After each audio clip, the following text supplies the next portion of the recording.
Hello, and welcome to Virtual Investor Conferences. My name is Cecilia, and on behalf of OTC Markets, we're very pleased you have joined us for our next live presentation from Valeura Energy. Please note you can submit questions in the box to the left of the slides. You can also view company's availability for one-on-one meetings through the Scheduled Meetings tab found on the conference platform. At this point, I'm very pleased to welcome Sean Guest, President and CEO of Valeura Energy, which trades on the OTCQX Best Market under the symbol VLERF and on the TSX under the symbol VLE. Welcome, Sean. Thank you very much, Cecilia, and thank you all for joining us here today. As Cecilia mentioned, we are a Canadian-based company. We've been traded on the TSX main board since 2011, and just this year have actually signed up to OTCQX at that time. So the company has only worked internationally. We produce oil and gas and sell that oil and gas is really our main business. We had a very exciting year in 2022 as during COVID, we found ourselves with a small cash position of over 40 million, which we then went back to Southeast Asia, where I've worked much of my career, and were able to complete two key deals in 2022, which have seen great growth in the stock price. So I'll just reference that this presentation is from our corporate presentation. You can find that online, and even there you may find some backup materials as well that go into a little more details on the assets, and that can be downloaded from our website. And also please draw your attention to the disclaimers, which you can review there as well. So going back to last year when we concluded these two deals to acquire two companies in the Gulf of Thailand, that took us from really a company that had a gas asset in Turkey with no production that was being appraised and converted us to a cash flowing business. So in Q2 this year, we were producing 22,000 barrels a day, and obviously a very strong cash flow with that as that was levered to Brent oil pricing.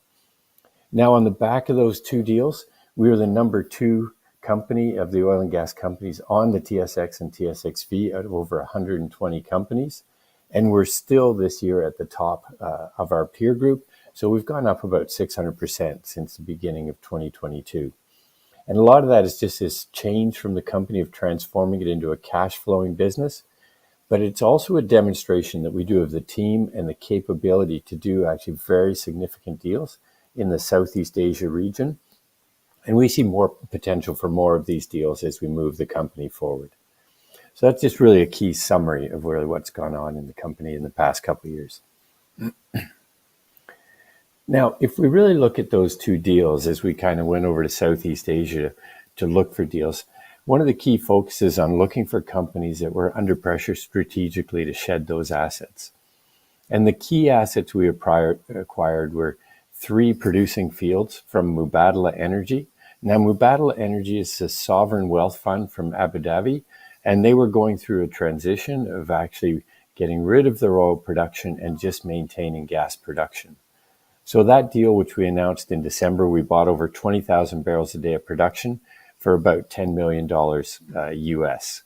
And when that deal closed 4 months later, earlier this year, there was already 115 million in working capital in the companies. Now, for many people, that seems like an unbelievable deal. But what I can tell you is there was a lot of change in the deal as we went through the last year with all the volatility. And in the end, it was still a very good deal for Mubadala as they were able to take cash out of the company as well. The other deal that we did was to acquire the Gulf of Thailand assets from Chris Energy, which was in receivership at the time. And that brought in another field which is currently suspended, but also significant tax losses there, which we hope to be able to utilize by bringing the two companies together. And you can see that really took us from the beginning of 2022 with a company with just 41 million US in the bank to Q2 this year. We're producing 22,000 barrels a day.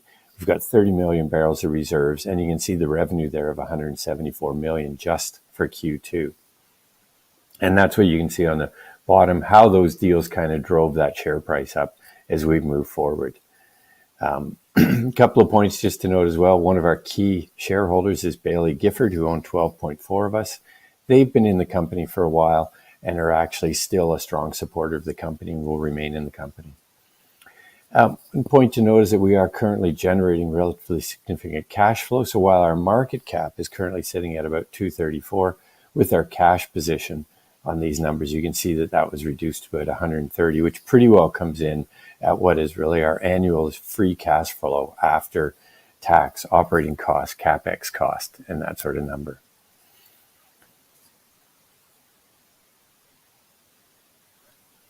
So I just want to really emphasize, and I'm not going to detail a lot of this slide, but we do believe that there is value to be delivered to our shareholders through growth, and that there is significantly more growth that is possible out there.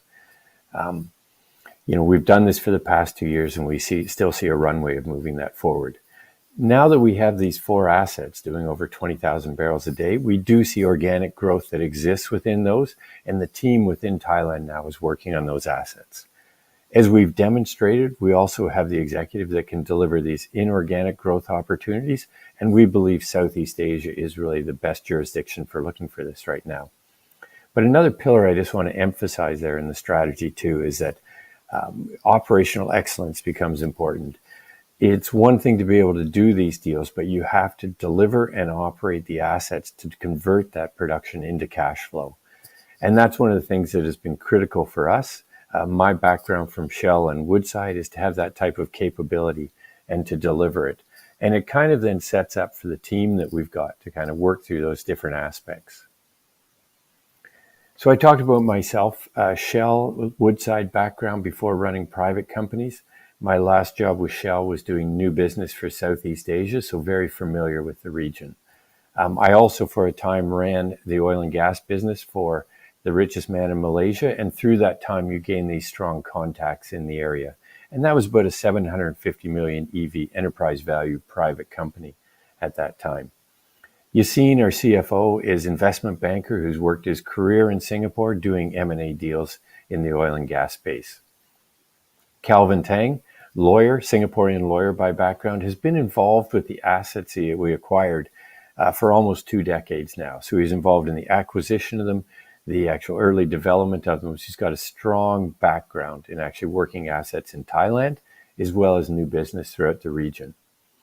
But importantly, the 2 people we brought on once we completed these deals was Ian Warlow, our country manager, who, again, a very similar background to myself, but he was also in Mubadala for about a decade.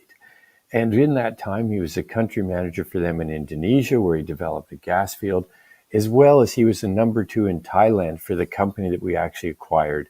So it was a very smooth transition as we took over operatorship of these assets, where just the Emirati country manager was moved back to Abu Dhabi, and Ian took over the role. He knew the team knew him, and he's very familiar with the regulator, the operating environment, and the assets that we have in Thailand. And importantly, Greg, who we've just brought on, a career Shell person with a strong background within Shell, where he was the co-CEO of Sakhalin Energy with Gazprom, delivering the LNG from Sakhalin. Prior to that, he looked after safety for Shell globally and reported into the board on those matters. And before that, he looked after 600 to 700,000 barrels a day of oil production in Nigeria. So everyone with a very strong international background, demonstrated ability to do deals, but importantly, as we're operating these assets, a real demonstrated ability to actually deliver assets and cash flow through those.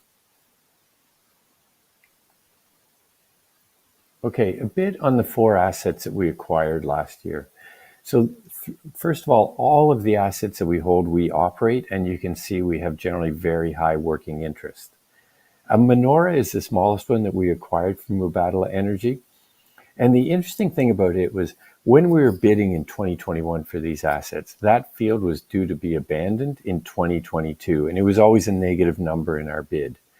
But with better pricing in 22, better field performance, 3 wells were drilled in 22, which moved that imminent abandonment from 2022 out to 2025. Now this year we drilled 3 other development wells into that field, all successful. And as we go through our reserves at the end of the year, we expect we're going to be able to move that abandonment out further, whether it's 26 or 27, and further drilling is planned on that field. And it's a key point to note is while things look like they can be late life, there's this ability when the infrastructure is there and the field's on production to continue to push out that abandonment. And that's one of the key things that Valeura is showing. Jasmine is one of the larger fields that we have, approximately 10,000 barrels a day. It would be mid to late life. And really it's about they're trying to manage that decline of keeping it less than about 10% decline per year. So single figure type declines. Nong Yao and Wassana are both assets that are continuing to grow and are in early phase. Nong Yao has had 2 platforms installed, and we're currently in a project where we're installing the 3rd platform, and that should take the production this year from an average of about 7,500 barrels a day net to us up to about 11,000 barrels a day once we get that development completed. Wassana is the one asset that we bought from Chris Energy. We're looking to bring that back online this quarter, which should up our production about 10%, 10 to 15%. But importantly, we've done some appraisal drilling on there, which suggests that this field has a much longer life. And the engineers are currently going through a development plan to look at how we redevelop that field to up the reserves, up the production, and really extend its production well into the 2030s. Now, from the assets, it's important to kind of note the cash flow generative capacity of these. The first thing I'll note, and this is from our Q2 results, which we released in August, the pricing that we get for oil, we tell people to really just use Brent pricing, which is what we've achieved. In this quarter, we are slightly above that.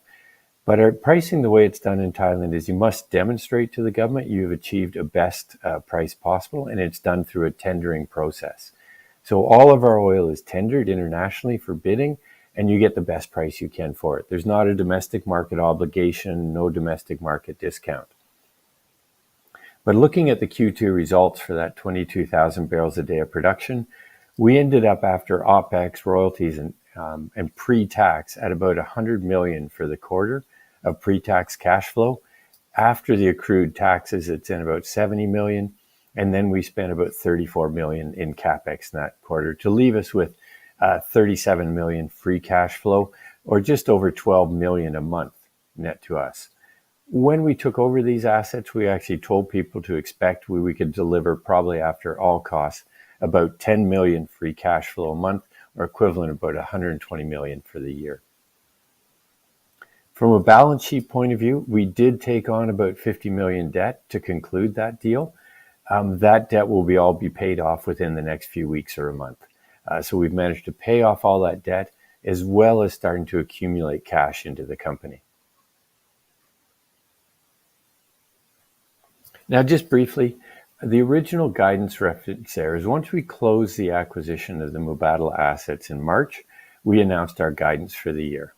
Now, even though we have the Wassana field shut in, we still hold to that production guidance of 20 to 22,000, but likely at the lower end. What we have seen, though, is that just after 1 quarter of operations, we see that we're able to cut the OPEX by about 10% and the CapEx cost by about 15%.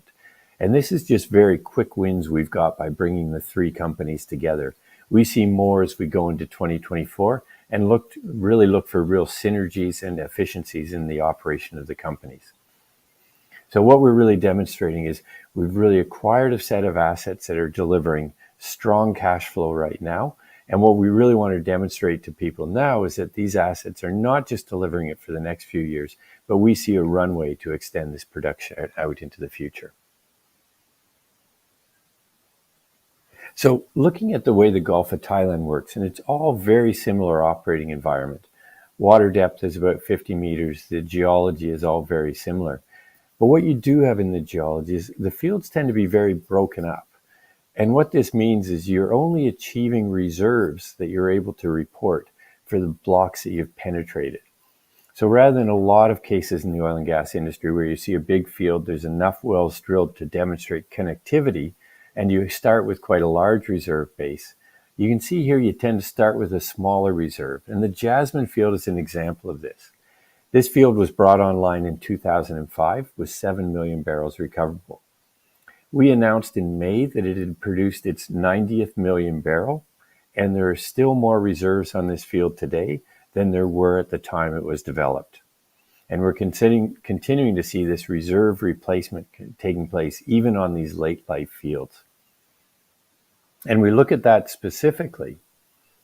This just looks at the reserves for the 4 assets that we currently have, going back 4 years to the end of 2018. At that time, there's 32 million barrels of reserves, and the reserve life index was about 3.5 years. If you step forward now to the end of 2022, when we had the reserves done and reported, you're still at 30 million barrels of reserves. So you've had a 94% reserve replacement ratio in that time, and yet you've produced more than the 32 million barrels that existed there. And what it really means is each year with the infill drilling you're doing, near field drilling, you're replacing all of the reserves that you're producing. So your reserve report is always very conservative on this end. And that's the work we've seen this year. We've had the rig out there working since January. We've seen over 90% success in the drilling rate on bringing on new wells and replacing that production that we have each year. And really what it's trying to demonstrate that fact is that yes, good cash flow now, but we're continuing to replace those reserves. The other aspect is Mubadala, while they held these assets, were not looking at growth in oil production. We see a number of opportunities here for growth. And I mentioned at the beginning when I was talking about the Nong Yao field, 2 platforms have been installed already, and there's production ongoing there, about 7,500 barrels a day net to us. We've had the rig working several times this year on more infill drilling to maintain that production. However, the key thing that's ongoing now is we're developing Nong Yao C down in the south. That'll be a new platform. The pipeline's laid. The facility is due to be towed out at the end of the year.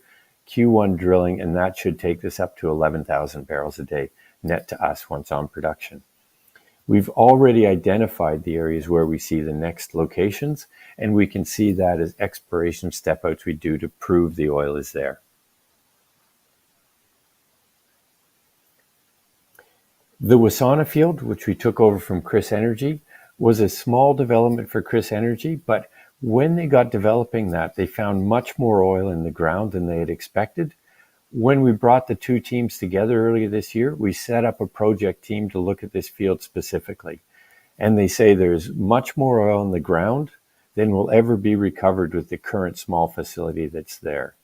We drilled 2 appraisal wells in August this year, both successful, which proved up that upside in the oil. So right now the engineers are working on a new redevelopment of this field, which instead of the current plan, which would have abandonment in 2025 or 27, we see this now going out well into the 2030s, and the reserves and the production are going to increase substantially once we get this field on. And this is just an example, again, of something that's due to be abandoned in the near term, but you're able to push that abandonment out, and we see this production growing further as there's already discovered fields north and south of us which have not been developed.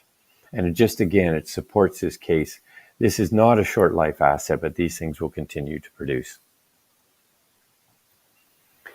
And then when I bring that around to the inorganic growth, so we've shown we can do these deals. Key points I'll make about Asia is currently where we're situated in Bangkok, you've got about half the world's population within about a 5-hour flight. What we also see is that energy demand, oil and gas demand, is going to continue to grow within the Asia region. And we're situated in the right place to take advantage of this. With the deals we've done, we're now recognized as a significant independent player in the region. And we still see a number of opportunities over in the region where the larger companies, the majors, are withdrawing due to a lack of materiality, but these assets are still extremely material for us. And we've really got into a number of discussions with different players that we see can potentially lead to, again, transformational deals as we move into 2024. So just a note on sustainability. The first point is the organization that we acquired over in Thailand from Mubadala is a Thai organization. Thailand has a long history of delivering in oil and gas. Unocal operated here, Chevron bought Unocal, and they were even renowned for actually the drilling speed and low-cost wells that they're able to drill offshore. So it's a very good quality local team. We are producing oil. The company has always submitted its emissions to the Thai government, and we're just going through the process now of assuring those are in line with what are expected in the international community, and we'll do our first sustainability report. But already we're getting proposals from the company and the staff on ways that we can reduce emissions, but that are still value adding to the company. So just to bring it around to where are we trading, because a lot of it, when you've jumped that much of 600% in value, a lot of people are thinking, okay, I've missed it. What we still see is that the real value of the company based on this cash flow has not been recognized. And when you look at how we trade relative to 20 international peers, we're even trading below our peers on a reserve value metric, right? But when you look at cash flow or when you look at production, we're still significantly less than that. Now, this is start to improve as we've got out there in marketing and telling the story and demonstrating to people the cash flow with our financials. And we still see trying to get a re-rate on the company as we move forward on the strong cash flow. So as I kind of summarize that, it's really, we've done 2 transformative deals in the Gulf of Thailand, which have transformed the company to a real cash flowing business. And we also, not only do we see that cash flow continuing into the near future as we maintain these assets at range of 20 to 25,000 barrels a day, but we see more opportunities for M&A in the region that we now have the demonstrated ability to deliver. So we feel it's a good time to come and invest in the company. And with that, I thank you for following the presentation and the look at the Q&A.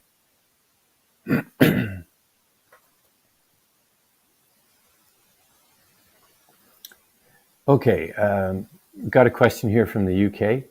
I see 2 potential catalysts on the horizon for Valeura, M&A and confirmation of the tax loss usage. Can you please update us on both so far as you're able? Thanks. So first I'll comment, because I did note at the beginning that there are significant tax losses in the Chris Energy company. Now we are looking at that restructuring, and it's ongoing now, because in Thailand, if assets are of the same fiscal terms, they get ring fenced together.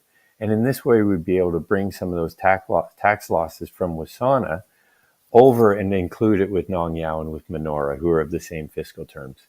That work's ongoing. We've taken the steps to do the restructuring external. We're in discussions with the government. But it's a process we're taking our time on. Those tax losses will be used now with the redevelopment of Wasana, but obviously any acceleration of them can create significant value and additional cash flows to the company in 2024. On new business, we do have a number of discussions that are ongoing. And again, we're looking at deals that are really of the same size that we've been able to achieve to really make that step change in the company. So yes, we are looking at a number of things. Do I expect anything prior to the end of this year? It would be very challenging to deliver that. We're really looking at things, given their size and the counterparties, will take some time to negotiate. But really the strength that we have now is that we're not in a rush. It took us a long time to do Mubadala, which was a big win for our shareholders. And now we have cash flow, and we have our own assets that we're delivering that cash flow from. So we can be very patient to assure we're getting the right deal, because we're very much focused on a deal. It must be accretive, and it must be delivering cash flow to the company. Yeah. So assuming you're successful at replacing reserves, how long can you maintain production at the current levels from your current asset base?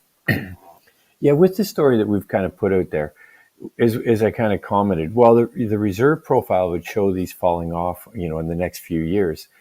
Manora's demonstrated the ability to extend. We see the extension at Jasmine. And we do see with the growth from Wasana and from Nong Yao that you can offset a lot of those other decreases. So as I said, we're looking at maintaining in the 20 to 25,000 barrel a day range, whether it's out 4, 5, 6 years out at that level. And each one of those years, we deliver that strong cash flow into the company. I have a question that just says dividend or share buyback.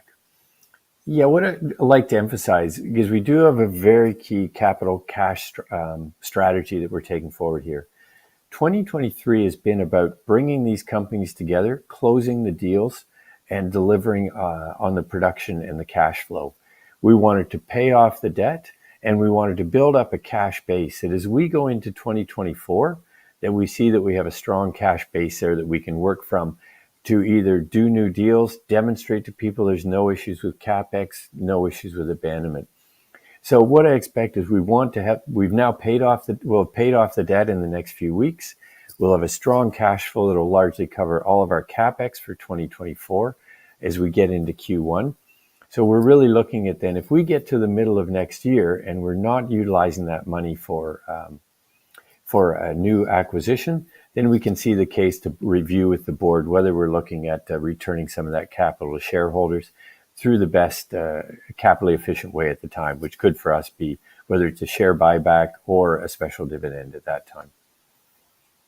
Okay. Question, can you lay out the tax structure for Thailand? PITA tax, SRB, windfall tax. So the first thing is the terms that you get from Thailand, it remain fixed. They do not change these terms because the oil price is high, because certain companies are making too much money. There is very much sanctity of contract over there. So there's a royalty off the top. For most of our assets, it averages about 8%. Then you're looking at a petroleum income tax, which is called PITA. And then there's this component in the Thai 3 terms, which are 3 of our fields, which is called SRB. And it's quite a complex equation, but it does actually have a windfall component to it. So if you're making significant profits, then your tax would go up a little bit. However, if you're investing at the same time making those profits, that's used to offset those. So the SRB comes in, and you can see what we had there for Q2. The SRB, I think, was 6 million on 174 million in revenue.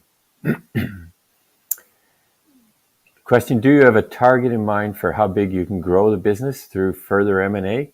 I can honestly say we keep a target in mind that we see that we can try and be over 100,000 barrels a day by the time we're at 2026.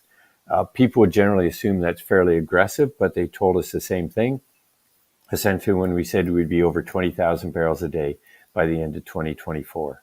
We do see deals of scope out there, and we see significant deals that we can get done with counterparties who are looking to make an exit. Yeah. Question, what is your key milestone for 2024?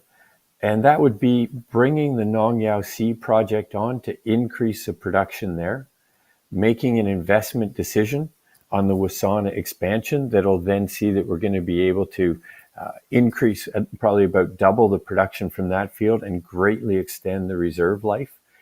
Also delivering another deal in 2024, which we see can materially change the company. And the last thing is that, as I've noted, that we do see as we bring the companies together, we'll be looking for efficiencies and driving down some of the costs in our Thailand operations. So as I look through, I see that that's about the questions that we had at the time. So at this point, I'll say thank you for your time today, and please feel free to contact us via the website, download the corporate presentation there. So thank you very much for your